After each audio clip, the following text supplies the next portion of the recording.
the beleaguered airline sector. If you think about the impact on Boeing, at least for a handful of them, not Delta, but certainly United, certainly Southwest, certainly a handful of names. But you've had earnings, and you've had an opportunity to understand also what capacity issues look like. Look, core, if you're a bottom-up airline investor and you look at the companies in terms of their balance sheets and in terms of the valuations, it's kind of an interesting time.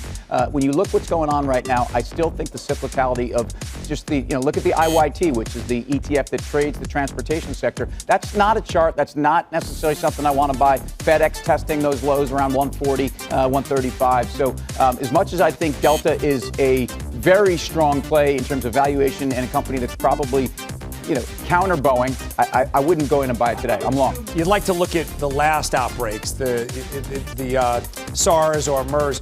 But when you look at a name like Save, Spirit Airlines, which I'm long, and I'm long for the middle 30s, trading above 40, I saw on that chart that it's down 3%. I don't believe they fly a lot to Asia.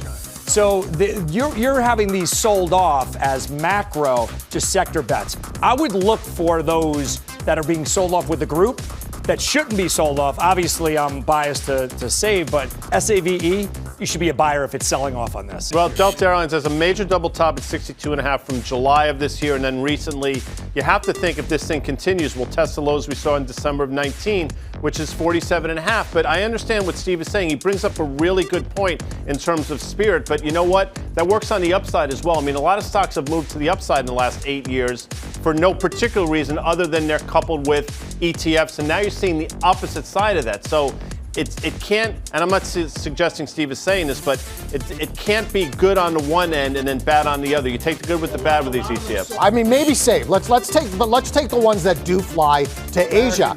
America, Delta, United, right? I don't think you get that consumption back. I can just tell you from my experience dealing with people in Hong Kong and Asia this week, conferences are being canceled. Business trips are being canceled, and they're not being rescheduled. So I don't think that consumption comes back.